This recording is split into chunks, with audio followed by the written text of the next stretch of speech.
여러분 안녕하세요. 한양증권 전소영입니다. 오늘장 역시 변동성이 확대되면서 여러분들 역시 여러 가지 많은 생각들을 하셨을 거라고 좀 생각이 되는데요. 오늘 시장은 주식을 사는 것보다는 때를 사라는 말씀을 드리고 싶습니다. 대부분 주식이 하락하는 약세장의 흐름 속에서 물론 테마나 이슈에 의한 변동성이 커지고 물론 상승하는 그런 주식들의 흐름도 있지만 과감하게 리스크를 떠안을 그런 테이킹이 이제 트레이딩 매매를 제외하고는 주식이라는 것이 시간과 그리고 인내를 사는 것이라고 말씀을 드리고 싶습니다. 그리고 아직은 그때는 오지 않았다라는 그런 판단인데요. 모든 사람이 공포로 심리가 얼어붙었을 그때가 주식을 사야 될 타이밍이라고 생각하고 있습니다. 오늘 베스트 워스트에서 함께 분석하시면서 그때를 좀 찾아보셨으면 좋겠습니다. 시청자 여러분 안녕하십니까? 우리투자증권의 금원석 대리입니다. 3일 연속 외인 기관의 매도세에 개인의 매수만 이어지고 있는 좀 지루한 시장입니다. 업종별 흐름을 살펴보면 철강, 자동차, 화학, 정유 등 최근에 낙폭이 심했던 업종들의 상세가 눈에 띄었던 하루였습니다. 어제 말씀드린 것처럼 현재의 증시 방향은 기관이 가지고 있는 것으로 보여집니다. 이런 상황에서 코스피는 1800 고지를 회복하기 위해서 안간힘을 쓰는 듯 보여집니다. 금일 주시장의 상승에 대해서는 낙폭과대에 대한 반발 매수성이 강하다 보시면 될 것 같고, 위에 말씀드린 것처럼 3일 연속 개인의 순매수세만으로는 지속적인 상승을 점치기는 이르다고 봅니다. 대신 투신이 매수세로 돌아선 것은 그 기관 수급이 매수세로 돌아서는 시작이 되리라 판단이 됩니다. 네, 오늘의 감성방으로 시작했습니다. 한양증권 전소영 연구원, 우리투자증권 남대문 WMC 지점의 금원섭 대리 함께합니다. 두 분 어서 오세요. 네, 안녕하세요. 네, 기존 식구분이시고요. 그리고 이제 두 분께서는 처음 뵐 텐데요. 네, 금원섭 대리님께서는 오늘 첫 시간이기 때문에 그리고 방송의 경험도 많이 없으시지만 네. 굉장히 내공이 탄탄하다고 들었거든요. 네. 어떠한 매매 전략 그런 전략을 가지고 계신지 소개 간단하게 해주신다면요. 네, 일단 간단히 말씀을 드리면요. 지금 현재 우리투자증권에서 일단 계속 지금 근무를 하고 있는 상황이고, 네. 현재 같은 상황에서는 일단은 상당히 변동성이 좀 심한 장세입니다. 그러다 보니까 그 전체적인 금액을 한 번에 투자하시는 것보다는 분할 매수 전략이 가장 좀 중요하실 것 같고요.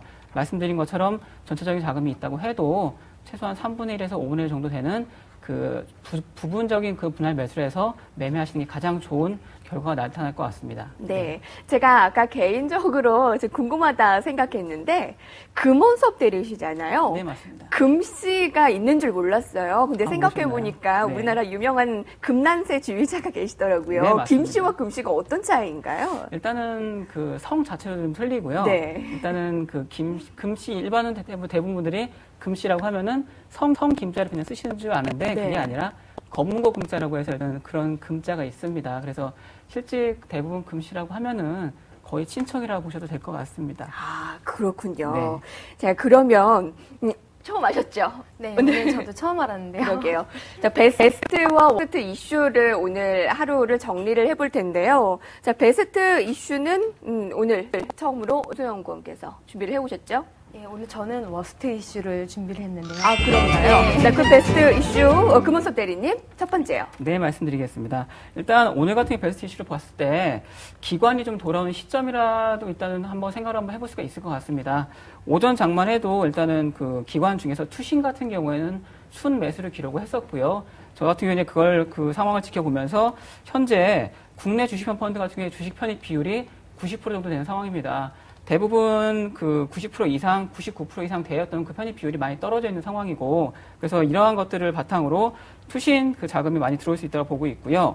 그리고 장중에서는 일단은 투신 매수 가능했었고, 그리고 이런 것들을 통해서 지수 상승이 좀 가능하다 보고 있습니다. 네. 자, 이해가 약간 안 될 수도 있습니다. 네. 기관이 돌아오는 시점이라는 이슈를 정해 오셨는데, 네. 사실 기관들이 그동안 증시를 방어해 주는 역할을 했지만, 오늘은 조금 들어왔지만 그래도 아주 방어적인 역할을 하지는 못했거든요. 네네네.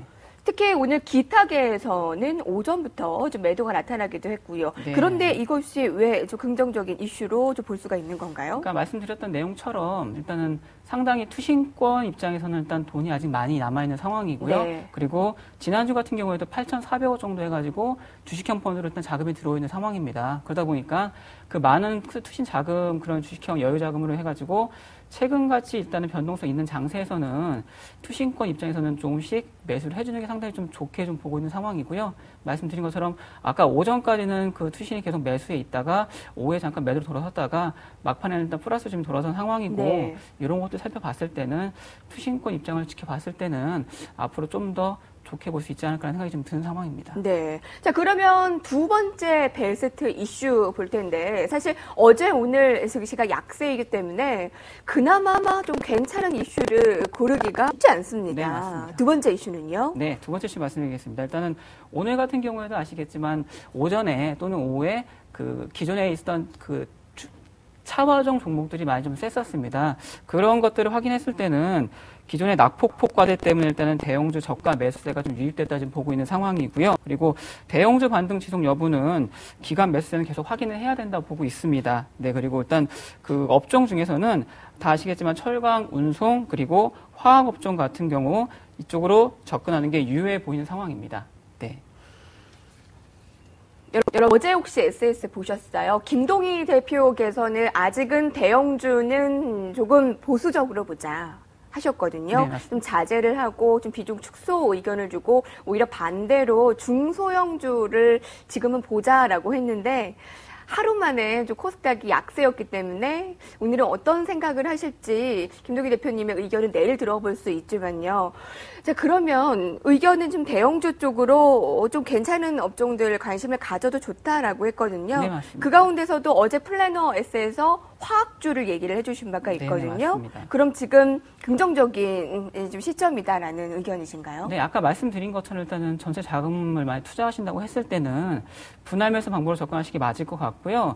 오늘 같은 경우에도 일단은 좀 플러스 돌아섰던 그 최근에 S-오일이나 또는 이런 화학 업종 같은 경우에는 오늘 같은 보합으로 끝나긴 했지만 이런 것들은 계속적으로 좀 지켜보시는 게 상당히 좋아 보입니다. 더군다나 기관하고 외국인들도 수급이 좀 좋아 보이는 상황이고요. 네.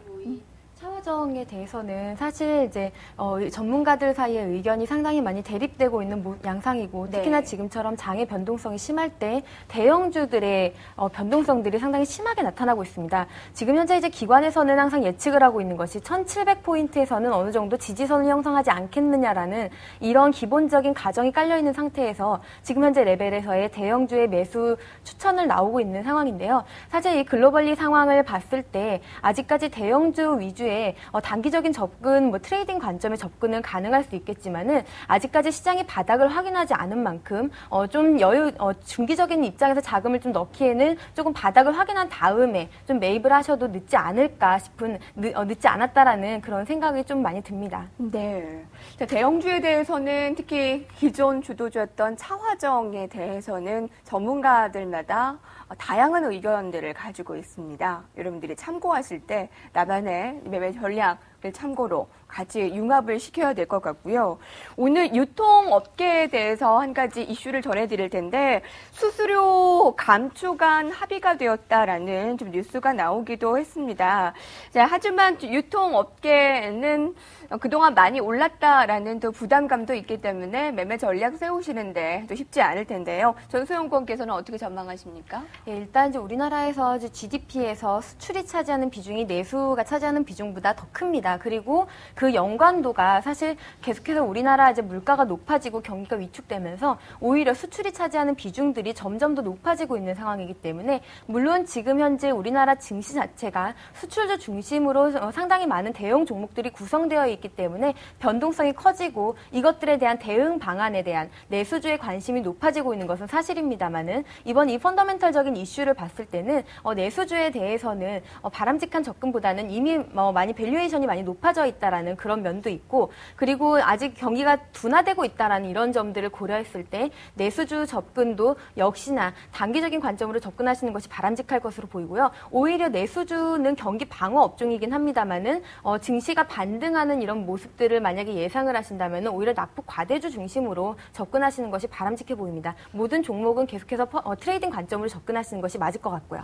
유통도 그렇지만 지금 최근에 내수주들은 트레이딩 관점이 좀 더 낫다라는 의견이시네요. 예, 그렇죠. 지금 아직까지도 이 불확실성이 계속 증대가 되고 있고, 제가 이따가 이제 워스트에서 유럽이라던가 이제 미국 그리고 글로벌리 상황에 대해서 좀 말씀을 드릴 텐데, 이런 상황들을 살펴봤을 때 사실 언제 어떤 이벤트가 터질지 모르고 이미 다 알고 있는 악재라도 하더라도 이 악재들이 점증되는 과정에 있어서 국내 증시가 받는 타격이 어제도 그렇고 오늘도 그렇고 타격들이 아시아 대비 그리고 글로벌 증시 대비 낙폭이 좀 크기 때문에 이런 변동성을 이용하는 장세가 아니라면은 조금 쉬는 것도 전략이고, 아니면은 과감하게 트레이딩 대응을 하시는 것이 바람직해 보입니다. 네.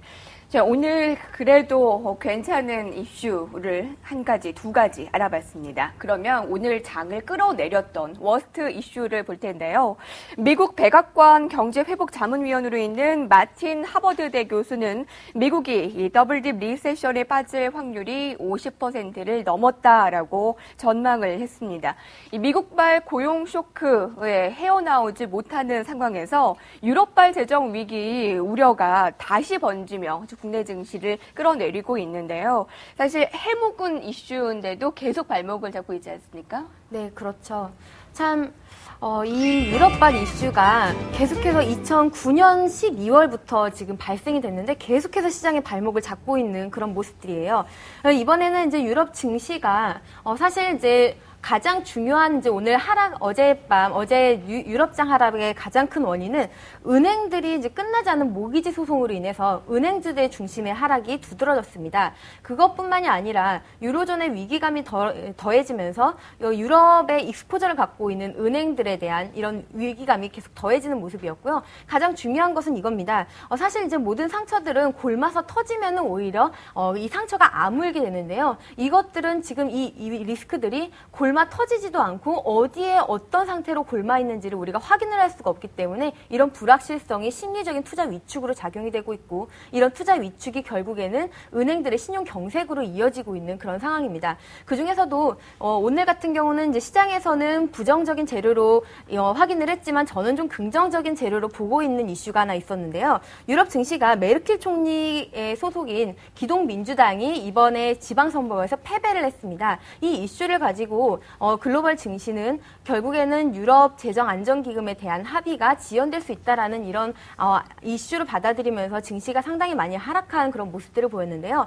이 메르켈 총리가 그동안의 EFSF에 대한 지원에 대해서 상당히 부정적인 입장을 나타냈는데 이번 지방선거에서 패배하면서 오히려 상대 진영에 대한 힘을 실어주게 되면서 어떻게 보면은 유럽발 위기가 조금 해결된 진전이 보일 수 있다라는 점은 저는 긍정적으로 해석을 하고 있습니다. 하지만 아직까지 전반적으로 봤을 때 유로존의 악재는 해소되지 않았다라는 그런 점에 좀 많이 무게를 두고 싶고요. 특히나 이탈리아와 연관되어 있는 프랑스의 CDS 프리미엄이 사상 최고치로 높아지고 있고, 특히나 이제 프랑스 같은 경우는 유로화에 대한 조달은 문제가 없는데 달러화 조달이 사실 문제가 되고 있다라고 어떻게 보면 시인을 했기 때문에 그만큼 지금 프랑스 상황들이 상당히 좋지 않다라는 이런 점들은 결국에는 유럽에 이어서 국내 증시까지도 발목을 잡을 수 있는 요인이 될 수 있다라고 보고 있습니다.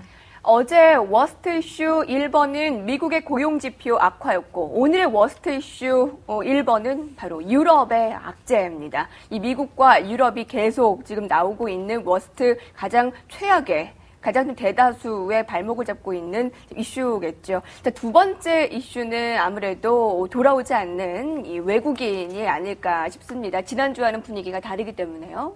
예, 그렇죠. 지난주에도 사실 외국인이 돌아왔다라고 보기는 조금 어려웠었고, 어쨌든 외국인이 입장이 좀 중립적이었다라고 판단이 가능하겠습니다. 네. 제가 이제 지난주에 언급을 드렸는데, 외국인이 한번 이제 1조 원 정도의 매수를 했던 기억이 있었는데, 그 당시에 노무라 증권에서만 그 매수 창구가 상당히 많이 들어왔기 때문에, 그 증권사에서 많이 들어온 걸 가지고 외국인 전체의 규모로 파악하기는 조금 어렵다라고 말씀을 드렸는데요. 아니나 다를까 계속해서 외국인의 외국인에 대한 포지션이 확실하지 않은 그런 상황들이 연출이 되고 있습니다. 저는 오늘 시장을 보면서 외국인뿐만 아니라 개인을 제외하고는 기관이든 외국인이든 투신이든 다 전부 다 상당히 그 포지션을 잡기가 어렵고 상당히 관망하는 입장을 보이고 있었다라고 판단이 가능하겠습니다. 투신 같은 경우도 장중에 순매수로 돌아섰지만 다시 한번 매도로 돌아섰고 기관 같은 경우도 계속해서 포지션을 바꾸면서 이렇게 뭐 지수를 끌어올리고 내린 이번에 오늘의 변동성의 주역은 기관이었지만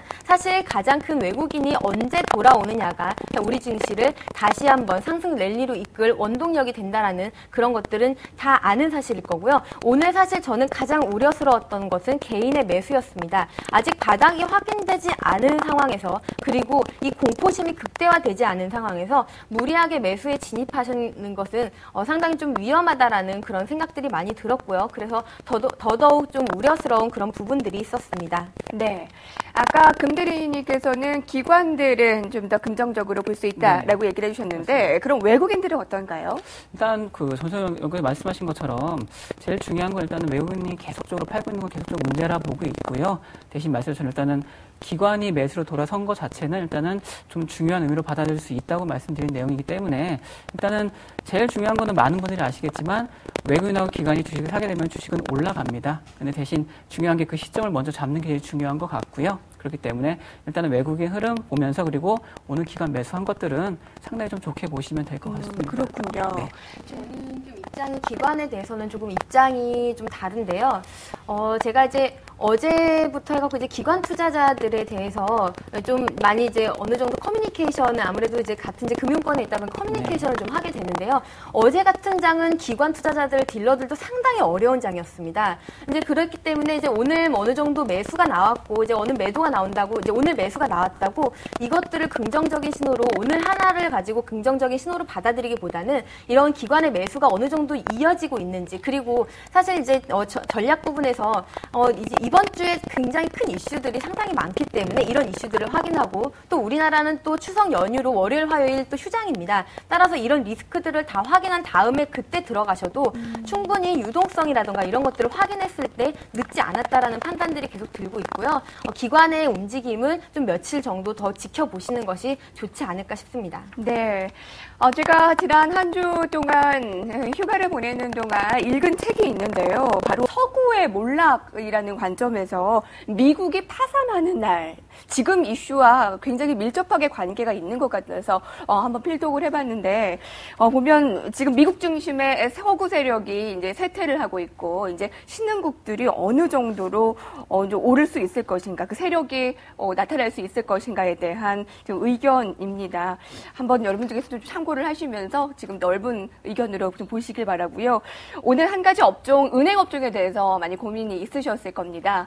은행 전반적으로도 아무래도 힘을 못 쓰고 있고 저축은행들은 더 장애물을 갖고 오늘 한가에 추락하기도 했는데 사실 은행주에 대해서는 전소영 의원께서는 아직까지 보수적인 의견을 계속 피력한 바 있었거든요. 예, 그렇죠. 그리고 최근에는 더더군다나 은행과 건설이 계속 엮이고 있는 모습들이 나타나고 있고 특히나 저축은행 같은 경우는 더더욱 그렇습니다. 이번에 이제 저축은행 구조조정에 대해서 이제 9월 말에 발표 예정인데요. 이런 이슈들이 나오면서 저축은행과 그리고 은행주들이 동반 하락하는 모습을 보였습니다. 사실 이런 이슈도 있었지만 은행주의 하락은 사실은 아마 그 이번 어제 발표되었던 그 은행의 그 모기지 관련된 그런 모습들이 은행주의 하락을 계속 이끌었다라고 판단이 가능하겠고요. 안팎으로 결국엔 이제 은행 관련 이슈들이 계속 문제가 되고 있는 그런 상황들이 나타나고 있습니다. 우리가 은행뿐만 아니라 글로벌 시장을 볼 때 최근에 가장 주목해서 보셔야 되는 거는 BOA, CDS 프리미엄과 그리고 주가 추이입니다.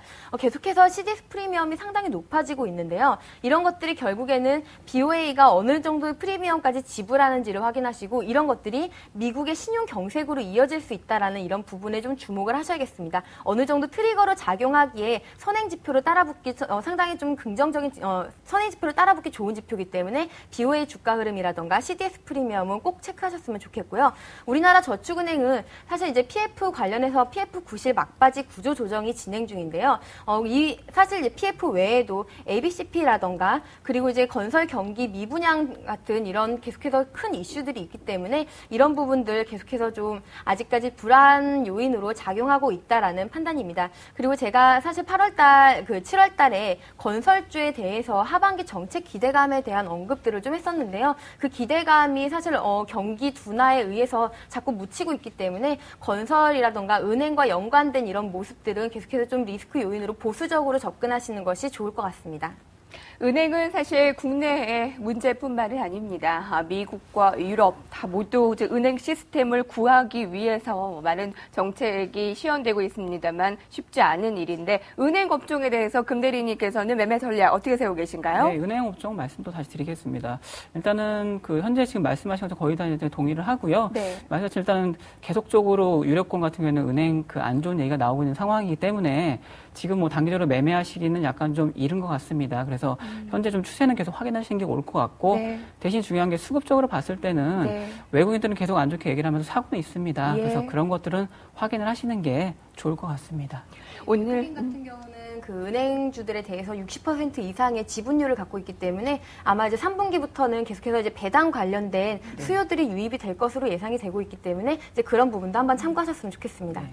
오늘 베스트 워스트 이슈 아마 총 합쳐서 5가지를 여러분들에게 전해드렸습니다. 내일장에 어느 정도의 영향을 줄지 오늘 이슈 민감도 순위를 정해볼 텐데요. 어떤 것을 가장 중요한 이슈로 어떤 것을 가장 좀 뒤로 넣으셨나요? 얘기를 해주시죠. 일단은 총 5가지 중에서 네. 첫 번째는 외국인 아직도 던질 게 남았나 일단 이걸 첫 번째로 말씀드릴 것 같고요.